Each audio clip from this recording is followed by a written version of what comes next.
काय ग, काय झालं तुला ओरडायला? अहो खूप बेकार स्वप्न पडलं हो. का? असं काय पडलं स्वप्न? एकदम भयंकर स्वप्न होतं हो. काय मला मेलेला बघितलंस का काय स्वप्न? हा, नाही हो, त्याच्यापेक्षा भयंकर स्वप्न पडलं.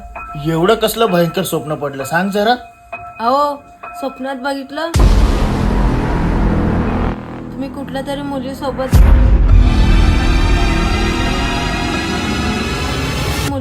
पिक्चरला गेला. एवढीशी गोष्ट आणि बोलते एवढं भयंकर स्वप्न पडलं. झोप गप. काय झालं? पिक्चरला गेलेला